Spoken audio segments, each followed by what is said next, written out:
In this video, we're going to be talking about some of the most important cloud computing concepts that you need to know about. This video is great if you're a beginner to cloud computing looking to enter the industry, or if you're already familiar with it and just looking for a refresher on some of the main concepts, then this video is going to be perfect for you. So let's get started right away, and first concept that we're going to be talking about is scaling. So when we say scaling, what we're generally referring to is application scaling. So say, for example, you develop an app and this is a chart that shows the request rate over time. And in the beginning, your app basically has no traffic. And a lot of apps these days tend to go viral. Maybe there's some kind of blog post or it gets featured on some news outlet or something like that. And they can very quickly explode. So their traffic basically looks like a curve like this, right? And the problem with this is that a lot of applications aren't really meant to handle this rapid increase in traffic from an influx of users. And typically what happens is that you see errors on the web page or the application just stops working. So this is something that cloud computing can help with quite a bit. In fact, it's one of the main benefits of using cloud computing because it allows us to scale rather seamlessly. So in terms of the scaling concept, there's two kind of subtopics within scaling. There's what's called vertical scaling. And then there is horizontal scaling, right? These are the two methods that we use to scale up our application to handle an increase in traffic. Let's talk about vertical first because it's kind of the traditional approach before cloud computing really existed, although you can still vertically scale your application within cloud providers these days. So what I mean by vertical scaling is imagine that you have a machine that's hosting your application. And what we used to do in the past is when we had a rapid increase in traffic to our application, kind of like what we were talking about right here, what we would do is try to scale this machine upwards, right? So we would add more CPU, maybe add more cores, we would add more memory, we would add more disk space. There's a lot of different kind of dimensions that you can scale on. Even network throughput is another one. So we would basically just scale this instance up as much as we could. And if you ever tried to buy computer parts before, you've probably noticed that, when you try to buy a more powerful CPU or more memory and add it to a machine, talking about a single stick in terms of memory here, what you probably notice is that when you buy 16 gigabytes of memory, for example, it costs some amount, say it's $100, right? But when you buy 32 gigabytes of memory, right, in a single stick, it doesn't necessarily cost $200, which is double 16. It may cost $225, right? And the same kind of thing applies, right? If you keep on kind of doing this, if you buy a 64 gigabyte stick, it wouldn't necessarily cost double of $225. It may cost more. It may cost $500 or $600, right? So what I'm trying to say here is that as you vertically scale up your application, you end up getting diminishing returns in terms of cost. So this is actually one of the downfalls of using vertical scaling, right? This is a negative of vertical scaling. Cost is a problem, right? Because you get diminishing returns and these machines can quickly become very, very expensive. It's also a problem in terms of your application stability, right? If this instance, let's call this stability. If this single instance that you scaled up, suddenly becomes unavailable, there's some kind of problem with your application on this instance, then your entire application pretty much goes down, right? So this is kind of the main problem with vertical scaling. Cost becomes an issue and stability or availability of your application becomes questionable. And now this is where horizontal scaling comes in because it solves both of these problems. So horizontal scaling uses a very different approach, whereas vertical, you're kind of adding a more beefy machine or you're beefing up your machine to handle an increase in traffic. Horizontal uses a different mental model, different paradigm, if you will. And instead of adding more resources to a single machine, its mental model is, why don't we just clone our application and host it on multiple other machines, right? So have smaller machines that typically cost less as a really, really large machine, but just have a whole bunch of them. And so if you think about this, right, if you have an application now and you have 1, 2, 3, 4, 5 machines, if one of these machines ends up going down, maybe there's a problem with this machine or there's a problem with this machine, these other instances that are still here, 1, 2, and 4, still have the ability to serve incoming traffic from your users. So for your stability of your application is greatly improved. Also, in terms of costs, as we saw, you can buy a lot cheaper machines, right? So you can go for a lot of 16 gigabyte memory sticks, if we're just talking about memory, for example, and stack them on each machine. machine, and the total amount of memory that you have across each machine will be a lot cheaper than if you have just one machine with 64 gigabytes where it costs $600. So the benefit here is that you get more stability, so plus in terms of stability, and you get potentially lower cost, right? And lower cost. So these are the advantages of going with horizontal scaling. In fact, this is the most kind of popular approach that cloud computing makes very, very easy. And so my next topic is actually closely related to horizontal scaling, right? And this topic is called load balancing. I'm just going to keep this diagram here because it's convenient for what we just talked about.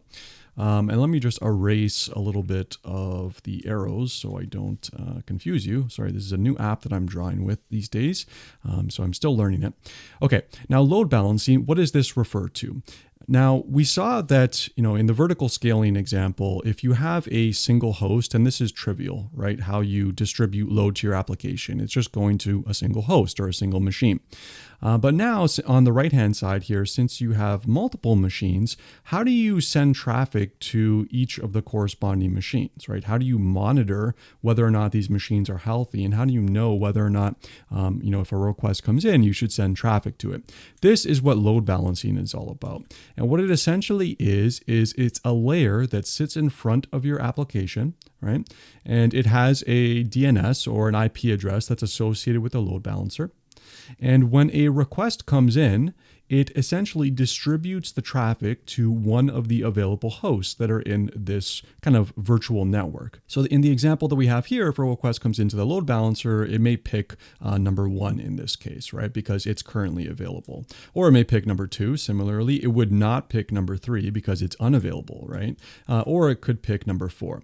And what this essentially allows you to do is it allows your application to route traffic to the available instances. And there's a whole bunch of different algorithms that you can pick from in terms of selecting which instance you want to direct your traffic to. There's things called round robin, where basically you just kind of go through each of them, like 1, 2, 4 in this case, just because 3 and 5 are down, and then you do 1, 2, and 4 again. So 1, 2, and 4. You're basically just iterating through each of them over and over again. There's other more adaptive and intelligent methods that allow you to select which machine doesn't have as many connections as the other. So say your first instance has like 10 connections, your second instance has 20, your third instance over here has 30, then your traffic would be directed to the one with the least number of connections. You can also use other methods like utilization of resources on the machine. So say you're at like 99% CPU utilization on the first machine, but on the second, maybe you're at 50, and then on the third, you're maybe at like 20, then the request can be configured to go to the machine with the lowest amount of utilization. So there's a whole bunch of different methods that you can use to distribute load to your different instances in your application. But this is the key idea of load balancing, right? It's a way when combined with horizontally scaled application to direct traffic to the different instances that are hosting your application. So that's the idea with load balancing. Now, the next one I want to talk about is kind of similar to this, but I'm actually going to redraw it because I'm running out of real estate here. This one is called Autoscaling. And let me just make a little bit of room at the bottom. Okay, this looks good. Okay, so this one is Autoscaling. And also very closely related to horizontal scaling, but this is really where you get a lot of power in cloud computing applications. So we saw with this horizontally scaled example, you have multiple different machines here. Just going to redraw this really briefly. Say you initially set this to be, 3 different machines that you want to provision for your application, right? And as we were kind of drawing up over here in the top left, your application can grow very, very rapidly based on, maybe someone posts something, or I don't know, someone, or maybe you get funding for your application, or maybe just on launch day and kind of your traffic explodes for some reason. Now, initially, when you set up auto scaling, you may say, okay, 3 instances looks good for me, right? This is something reasonable that I can start with. But how do you seamlessly deal with this situation up here, right? Like, we don't want to necessarily be monitoring our graphs and say, oh, shoot, like we got an increase in traffic. Let's add a 4th instance over here, and let's add a 5th instance over here. And the reverse also applies, right? When traffic kind of goes from really, really high and then drops down like this, then we want to maybe remove these instances, right? And this is what autoscaling is all about. Autoscaling is the concept where we can automatically add more instances or remove instances in response to fluctuating traffic or when the resources start to become exhausted in our application. Okay, and this is a very, very powerful concept. A lot of the different cloud providers handle this automatically for you. There's things like what are called auto-scaling groups in AWS, where you essentially create a group of different instances that can live within it. And then you set a metric to say, when connections goes above some key value, then add another instance. And when it goes below, then remove an instance, or you can do it based on CPU utilization. There's a whole bunch of different metrics that you can hook into to automatically add and remove instances. So this is the key idea of auto scaling. Okay, let's move on to the next topic now. And this one is similar, but different enough that it warrants, I think, a new screen here.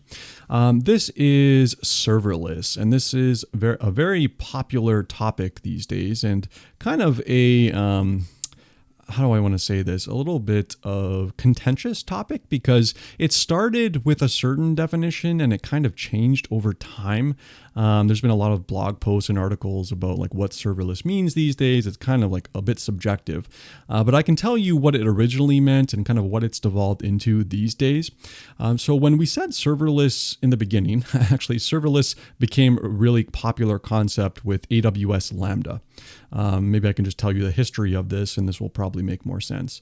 And if you don't know about AWS Lambda, it's a compute service. It makes it so that if you want to, host a web app with a backend API, or you want to like perform some, write some scripts and then execute them in the cloud, what you had to do in the past was you had to provision an instance, or what they call an EC2 instance, which is like a virtual instance, and then, load your code onto here and then execute your code. It's just a pain in the butt with having to manage instances, because there's a lot of things you got to deal with in terms of setup and config. They're also expensive, so this became a little bit of a problem.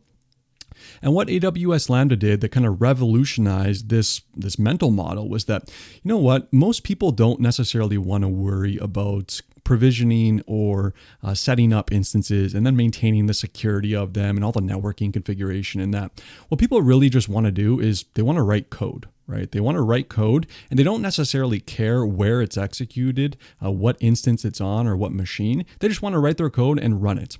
And so what Lambda did is they kind of took advantage of this model, and they created what are called Lambda functions. And Lambda functions, it's kind of this like abstract thing that exists in Lambda world. But essentially, you write your code over here. You load it onto a function, which is just like a thing that you create in the AWS console in this case.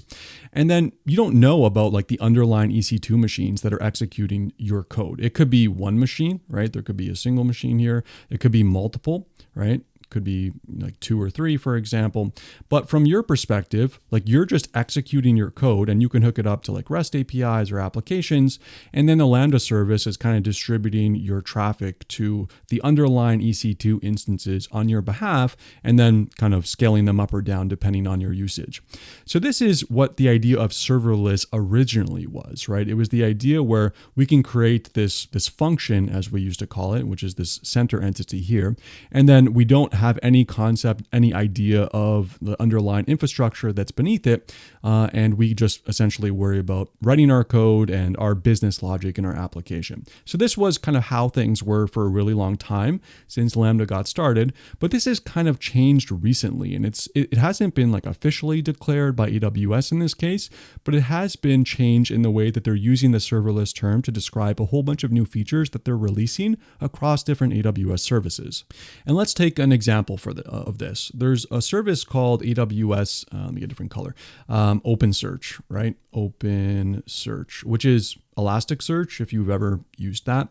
Now with OpenSearch, what you used to have to do when you set this up is that you had to set up like different instances within it. You had to say, okay, I want 3 master nodes that are going to be within this, and then I want maybe like 2 data nodes or whatever. And master nodes and data nodes are just terminology that's specific to OpenSearch.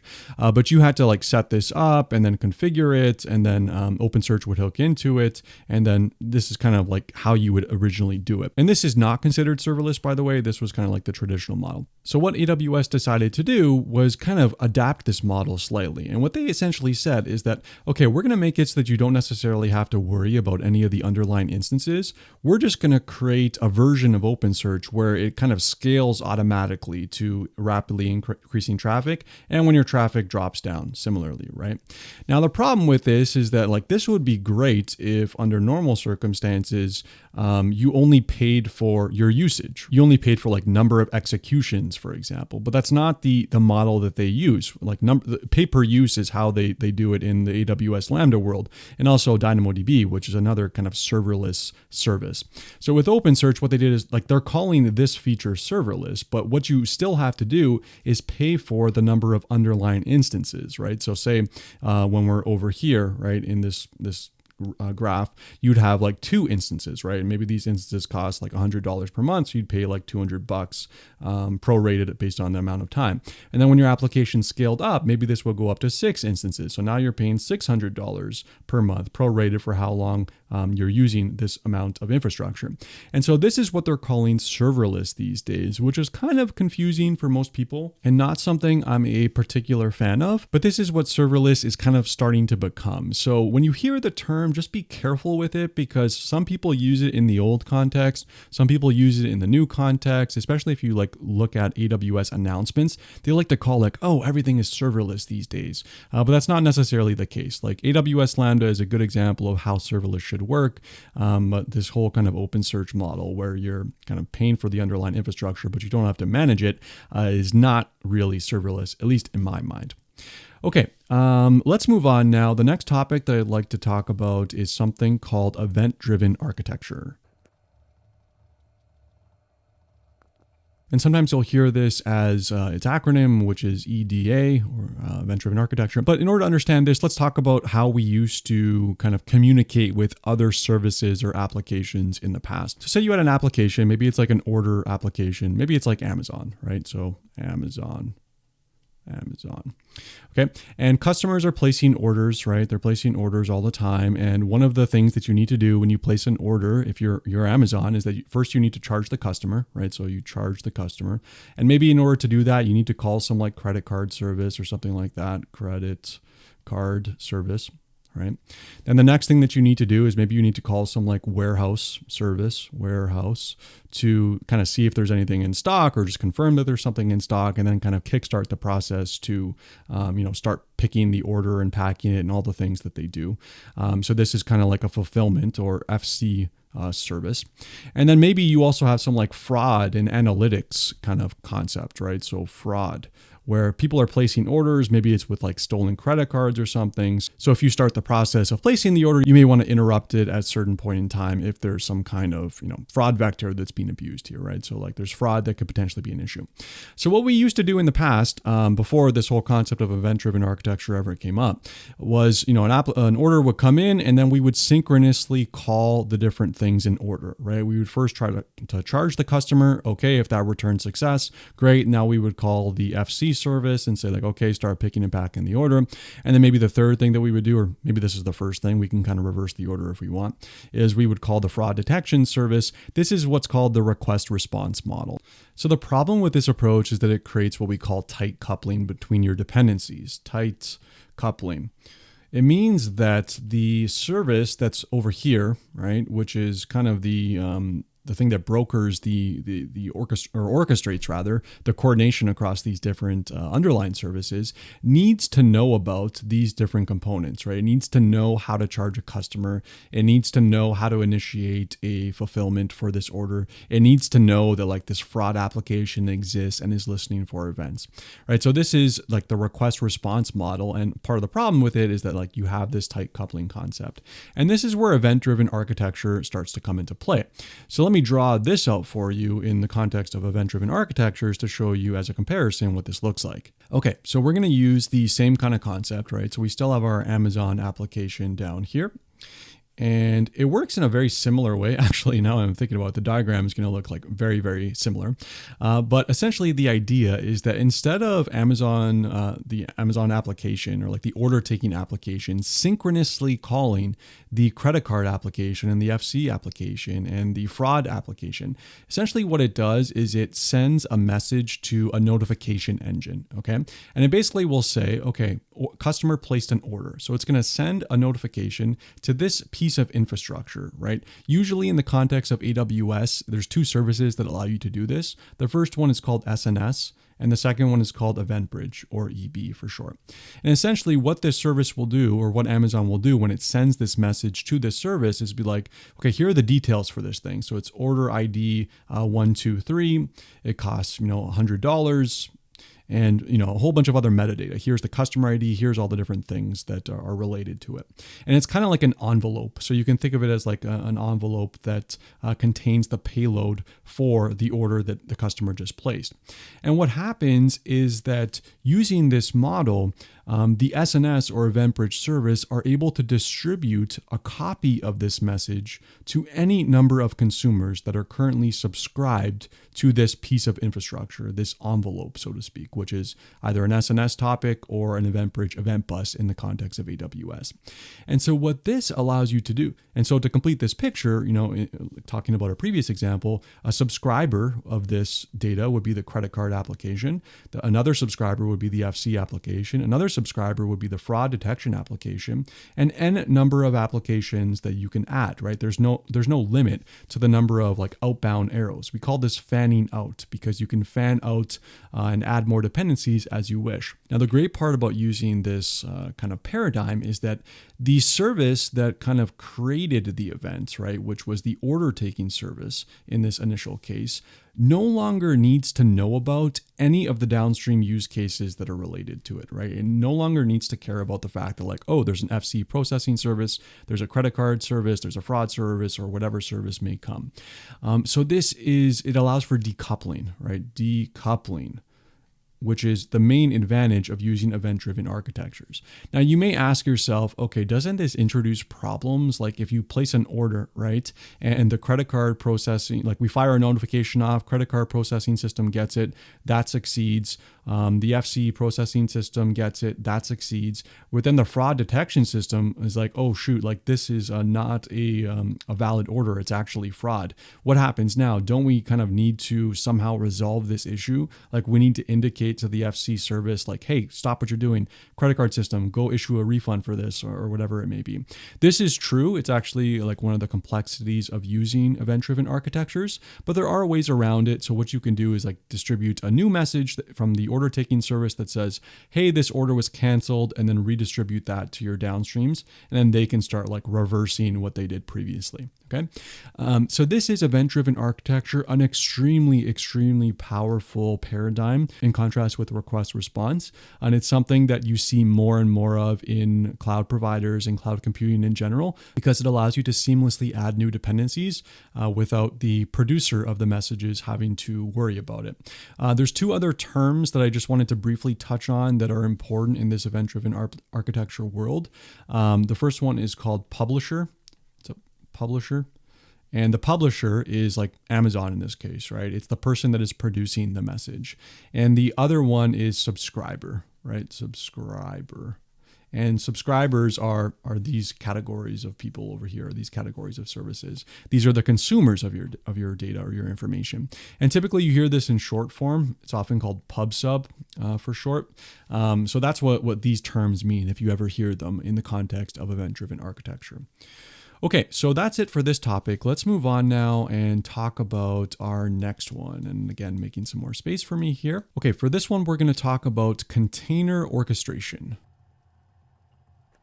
Okay, and just as a very brief recap, I'm pretty sure like 90% of you probably know what containers are, but just to briefly cover this for people that don't, containers are kind of an isolated environment that you can create like on your home machine, for example, that has all your dependencies in it. So it has your code, it has your dependencies, it has all your configuration. You can bundle all of this stuff up on your home machine and then port this anywhere. You can host this application on the cloud. You can host this on your friend's computer. You can host this on maybe your work infrastructure. This is the idea with containers, and they're very convenient. They make it so that, if you ever had the works on my machine problem where you tried to run something and it works perfect on yours, but on your coworkers, it's like something's broken and it's like the same code, something's wrong here, obviously.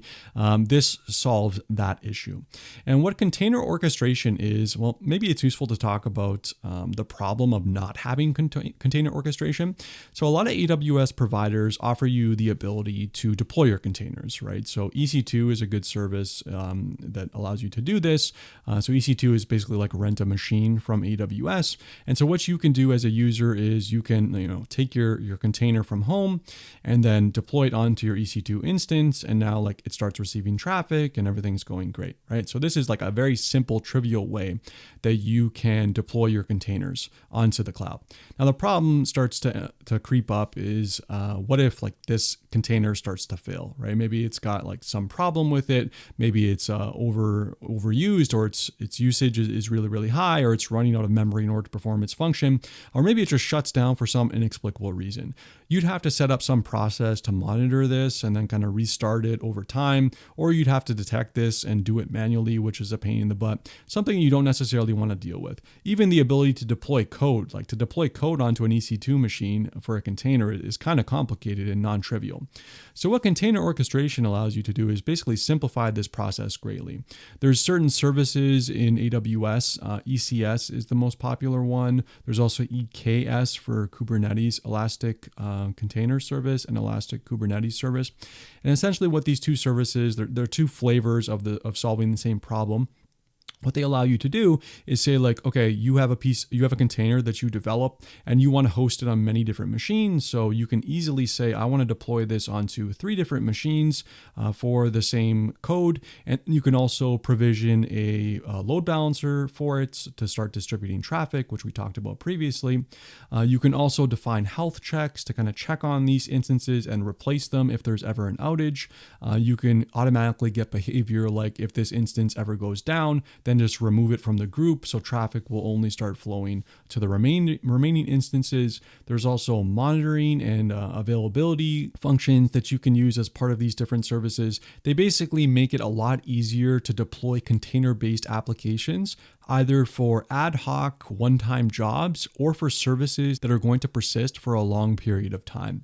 So container orchestration services have become very, very popular because it makes your life easier. But this is essentially the key idea of them and what you need to know about at a high level. Okay, let's move on now to the second concept. This one is in terms of storage. And you may think that this is a simple thing to talk about, but it's actually like not that simple. There's like a lot of different terms, or it's kind of an overloaded term. So there's like a couple underlying concepts for storage that I think we should talk about. So the first flavor of storage when working with cloud computing is just general object storage, right? General object storage.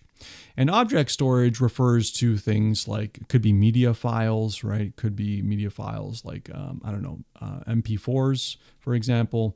Could be audio files or videos or whatever. I don't know what the format's. AVIs, is that still a thing? I'm not even sure anymore.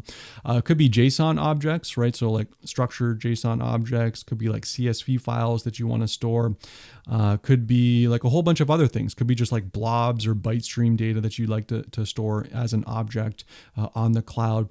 So this is what we generally refer to as object storage. It's just kind of like a general purpose dumping ground where you can put miscellaneous types of media and then access it later on within an application, right? So this is one format of storage that is very, very popular within cloud computing because, there's a lot of use cases where you need to store media and images and JSON config files and CSV data and things like this. Before, we used to host these on a volume, on a disk that's attached to an application. But the advent of object storage kind of trivializes this problem and makes this so that you don't need to worry about like where you're hosting this thing. It's in the cloud, so you can access it pretty much anytime. This is a good segue into like the second category of storage, which is like what we call block storage. And block storage essentially are like volumes, right? So volumes. And a lot of cloud providers make this easy where these volumes can automatically scale up or down, depending on how much like resources you need as part of it. So if you have like a hard drive, for example, that's what I mean when I say volumes, by the way. Maybe you need like a lot of data on your hard drive for some job, but not for a long period of time. Maybe it's for some like machine learning processing job, and you quickly will want to release that piece of infrastructure once you're done, right? So cloud providers support auto-scaling on your volumes. They also support if you have like a bunch of different instances over here and you want to attach this volume to this instance and also this instance and also this instance, and then like it's the same data, but it's shared across these different instances. That's also supported.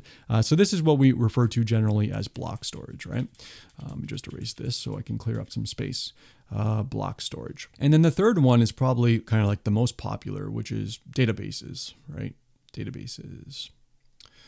And there's a whole bunch of different types of databases on cloud providers. There's like the traditional relational databases, relational. There's NoSQL databases, which are databases that kind of typically use like a document model. Well, this is kind of a category of databases. It's not a particular type, but let me just make some room while I'm at it too. You can have things like MongoDB in here. You can have things like DynamoDB. You can have things like OpenSearch, which is what we talked about previously, or Elasticsearch. You can have a variety of graph databases that are considered NoSQL. So this is like a large category, and this is the third category. NoSQL is a large category that has a lot of different types of databases that you can use. Kind of the traditional one, this is where you would use like SQL. So things like Postgres, things like MySQL, things like Microsoft SQL Server or Oracle. These would fall under relational databases. There's also kind of like a subcategory of this, which isn't necessarily a database, but the lines are getting blurry these days, which is like cache solutions. Cache is being temporary data, right? This is data that kind of usually sits in memory, and it's for applications that need it very, very regularly, but don't want to incur the cost of calling a database and having to update the database. So there's a bunch of different cache solutions that are available as well. Whether or not it's considered a database, that's kind of a subjective discussion or subjective decision, but it's something to be aware of that it exists. Okay, let's move on to the next topic now. And for this one, I want to talk about very briefly availability. And this one is actually very closely related to the topic that's coming after this. So when we say availability, what we really mean is how often is our application up and running at any given point in time, right? Sometimes you see terms or numbers from AWS or GCP or Azure, like you see numbers like this. This application has 99.9999999, it goes on and on, percentage of availability. And what this essentially translates to, like there's a mathematical formula where you can actually calculate this. What it translates to is on average, per year or month or time frame, whatever you're looking at, like some period of time of outages. So maybe it's like 99.9 translates to 5 minutes of the year. You can expect to have an outage in a service or an application. And so this is what availability generally refers to. Now, how do you increase availability? How do you make it so your application is more prone to be available and more resilient to outages? Well, it combines a lot of the different concepts that we already talked about, right? There's this concept of horizontal scaling, right? Where we added multiple different instances, right? And now we have a load balancer, and then we can distribute traffic to them. We already kind of learned about this. And, we know now that if this instance goes down, doesn't really matter. Things can carry on as usual. We can direct traffic over here, over here, over here. This is one aspect of availability. There's other things that you can do as well, such as distribute these instances to different geographic data centers. They call these availability zones, availability zones. And these are like physically separate data centers, right? So you can think of them as like there's a separate building, building 1, building 2. And actually, as I'm saying this, I'm realizing that they're not necessarily always separate buildings. This is kind of something that AWS hides from you. It could be like a segregation in a building. So like this can be considered building 1 and then 2, and then this could be 3 and 4. And what they do is they guarantee that there's separate power lines that go into each one, separate internet lines, basically separate everything that goes into each one. So although they're the same building, they're actually partitioned into separate groups. So this is another way that you can increase your availability for your application by hosting your application in these different availability zones, right? So maybe you put like, this instance in this availability zone, this instance, although it's down right now, in this availability zone, this instance in this one, and this instance in this one, right? So this is one way that you can increase the availability of your application or your service. Okay, so this is cloud availability. Let's move on now to talk about kind of a related concept, which is this concept of durability. Now, durability is also a pretty simple one. Durability just essentially means is like when you store data on AWS, like say you're storing like an MP3 file or something, it doesn't really matter. It could be something that's stored in a database too, but let's just keep it simple and say we're storing a single file. What AWS does on your behalf when you try to store it is that they store multiple copies of it, right? So like there's copy 1, there's copy 2, there's copy 3. And these copies aren't necessarily on the same machine or in the same data center or in the same country. Like they can be distributed all across the world. And this is what we typically call durability. Is our data safe from outages? Are we ever going to lose this data if we store it on AWS, right? So say like worst case scenario, the data center that's hosting this goes down, or maybe like literally the hard drive explodes, right? Like maybe this thing goes nuclear and there's like a fire or something, and you no longer have access to it. It's gone, right? You still have other copies of it here. So AWS would automatically recognize that this has happened and then maybe like provision and make another copy that goes onto a separate data center on a separate instance. So this is this concept of durability. Like this could be useful for like data recovery or disaster recovery, things like that. So this is the concept of durability. Pretty simple to understand. Okay, the next one is IAC, which is a popular one, also called infrastructure as code. Okay, and infrastructure as code, let's talk about the problem that it solves first before we actually get into it. You can probably guess what it means by the name, but let's just kind of chat about this briefly. So in the old days, before infrastructure as code was really popular and was really a thing, like how would you provision, let's say a database, for example, right? You would log into the AWS console, right? You go to the AWS console, you would sign in, you go to like, I don't know, the MongoDB or the DynamoDB section of the console, and you would like click a bunch of things. You click like create table. Then you would specify some settings, right? You would say, okay, this is my table name. You may create some monitors that are as part of this. You may start to like add data to it, right? So like adding data. Maybe you come to add data. Maybe you come back to this later and modify the configuration. There's a whole bunch of things that you can do in the AWS console, right? With regards to a particular resource that you're trying to create. So what are the problems with this, right? Well, problem number one is that it's easy to make a mistake. So it's very easy to like fat finger something, or oops, I accidentally clicked the delete button. Whoopsies. Now my production application is down. So it's easy to make mistakes, right? Another problem is that it's hard to replicate this setup if you need to deploy it to a new country or a new geography. So say your application initially starts in North America, and then you're like, oh, well, my company is expanding, and now we need to create this exact same table that I created 6 months ago with the same settings, the same configuration, the same everything. But I need to go through the console and do this, and it's going to take a long time. So this is another problem with having to do these things manually, right? And there's a whole bunch of other problems related to doing things manually, but these are kind of the main ones. So you can probably guess where I'm going with this. Infrastructure as code generally refers to like taking this configuration that you've done through the console, and instead of doing it through the console, you just write code. Right? You write a piece of code that you can specify all the different settings of this piece of infrastructure. And then you can put this in source control. So you can put this in Git. You can have other people that are like reviewers to do code reviews to say like, oh, like Johnny's trying to add a database or change a configuration. Is this a good thing? Should we do this or not? Think about how this would work in the previous world, like Someone could just be messing around in the console and doing stuff, and you would not necessarily know. But essentially, you define all this infrastructure through code, and then you hand this code off to the different cloud providers, so cloud providers. And what they'll do is they'll read your piece of code and then go to the corresponding services and create that infrastructure as you specified, right? So you can kind of think of this as like this template that you define and you create through code. You hand it off to the cloud and they kind of go out to the separate services and make all this stuff for you. This makes it a lot harder to make mistakes. It's no longer like someone just doing stuff in the console. It kind of has to go through code reviews and people looking at it, assuming that you use the best practices. It's also very easy to replicate because now if you have this kind of template that you just created, you can say, oh, I just want to add a new region, right? I want to like deploy this also in addition to US East 1. I also want to go to Europe, right? Or EU West 1 or these different regions that exist. And so it becomes very, very easy to clone this stuff. It also becomes very, very easy to actually write this stuff. Once you actually get the hang of creating infrastructure as code, it's very intuitive. A lot of them these days, like there's a declarative and an imperative version of this within AWS. So there's CloudFormation or CF, CloudFormation.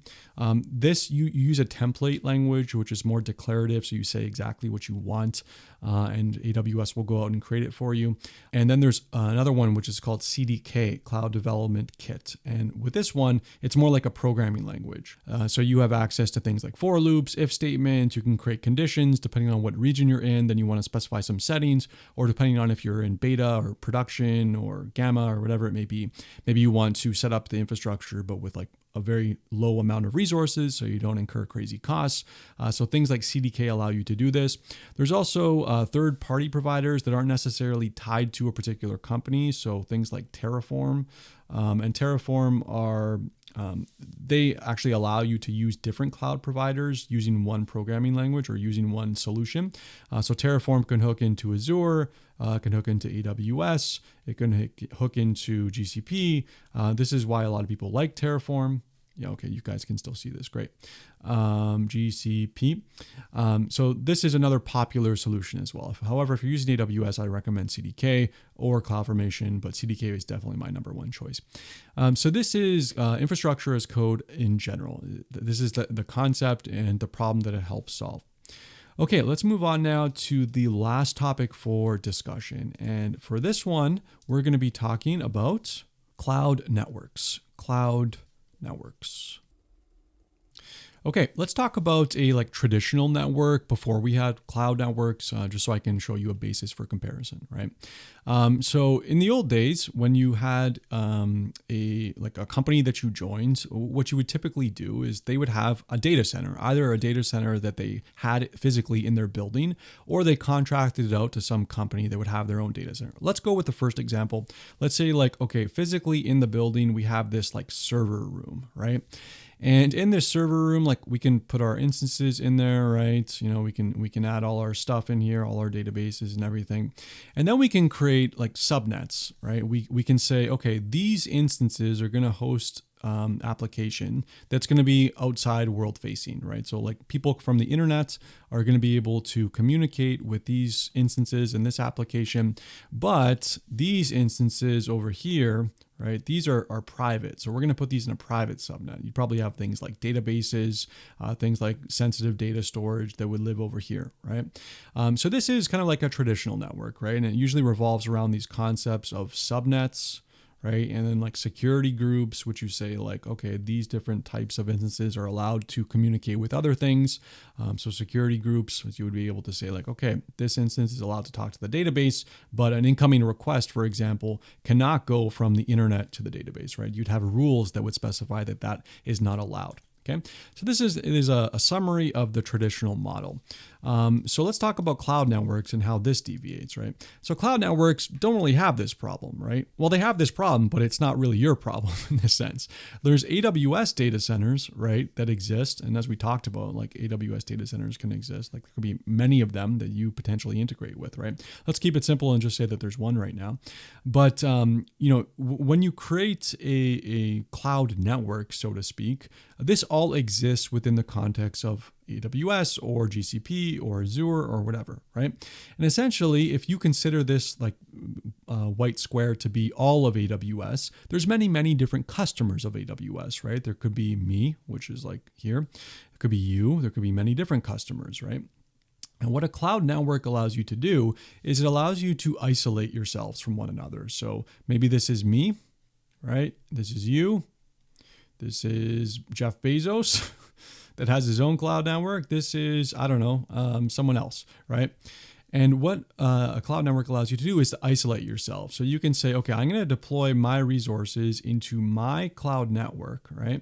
And you can deploy your resources into your cloud network, also on AWS. But by default, these things are not allowed to talk to each other. So this is not allowed, right? Unless you specify, you say the rules. Similarly, these resources that you created are not allowed to receive outbound traffic or inbound traffic, from the internet, right? Unless you say so, right? So there's rules that you can specify on your resources that you deploy into your cloud network that basically determine what it's allowed to talk to within your cloud network and also outside of it, right? So you can say, okay, there's me and you, maybe we're friends, or we have a business relationship together. So we're going to connect our cloud network together and make it so that we can talk to one another, right? But I can still have stuff in my network that you can't see, right? That's private to me. And similarly, you can have something in your network that I can't see that's private to you. So cloud networks allow you to essentially isolate your resources within your cloud provider, and it's an additional layer of security that you can rely on. So that's it for the video. If there's any core concepts for cloud computing you think I missed, I would love to hear what you have to say in the comments section of the video. And if you liked, please don't forget to like and subscribe and share the video with a friend if you enjoyed it. And thanks so much for watching. I'll see you in the next one.